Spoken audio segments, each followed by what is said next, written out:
حکوومەتی ماوە بەسەرچوو هەرێم لە ماوەی ئەم کابینەیەدا تەنیا بەردی بناغی چەند پرۆژەیەکی کەمی لە پارێزگای هەڵەبجە داناوە، ئەویش کارەکانیان بە سستی بەڕێوە دەچن.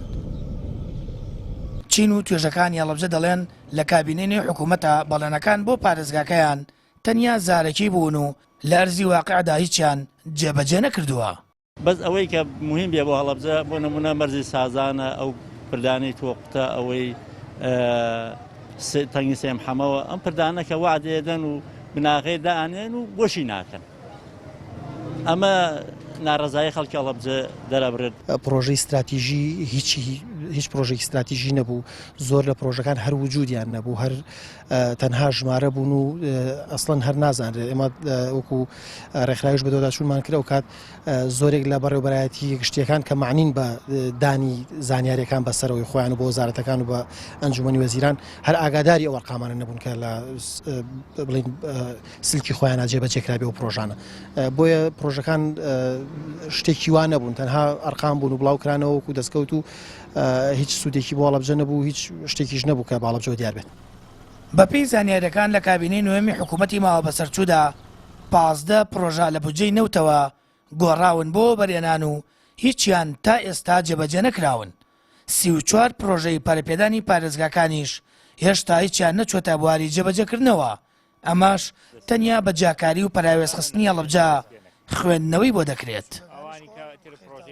جاکاریەکی زۆر هەبوو بەڕاستی و پەراوێزخستنێکی زۆر هەبوو، هەم بابەتی نەختینەش یەکێک بوو لە گرفتەکان کە هەر پرۆژەیە کە دەرئەچێت لە ئەنجومەنی وەزیران یا لە هەر شوێنێکی کە بڕیاری ئەوە دراوە کە داهات و کە خەرجیات و کە نەختینەی هەمووی لەسەر ئەم سنوورە بێ. زۆر جار لەو لا بڕیارە درا ئەم لەم لا ئەتوانم بڵێم دوو ئیدارەی تەواوە تاوەکو ئێسەشەوە بەردەوام ئەگەر ئیدارەی ئەم لا ڕازی نەبێت نەختینەی بۆ خرج نەکرا پرۆژەکان ئەوەستن. وەزارەتی دارایی یەکێکە لە گرفتە سەرەکیەکان بەرامبەر بە هەڵەبجە. زۆر بڕیارە درێ بۆ هەڵەبجە کە لە سوودی هەڵەبجەیە، لەوانە مەرزەکان، لەوانە داهاتی مەرزەکان، بەڵام بەداخەوە لەوانە مەسەن پرۆژەیە کە بودجەکەی خەرجکرێ. وەزارەتی دارایی بە تایبەتی وەزیری دارایی زۆربەی ڕاگرێ و بڕیارەکانی ئەنجومەنی وەزیران کە تایبەت بێ بە هەڵەبجە هەندێک جار ئێماریەکە. لە پارێزگای هەڵەبجە جگە لە پرۆژەی بچووک و کۆنکرێت و چاکردنی کۆڵانەکانی پرۆژەی استراتیژی تێیدا بەدی ناکرێت.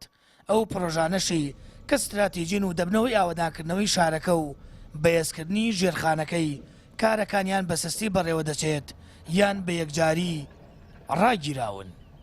ئەو پرۆژە استراتیژیانەی کابینەی نوێی حکوومەتی ماوە بەسەرچووی هەرێمی کوردستان پێشکەشی پارێزگای هەڵەبجەی کردووە لە پەنجەکانی دەستم تێپەڕ ناکات.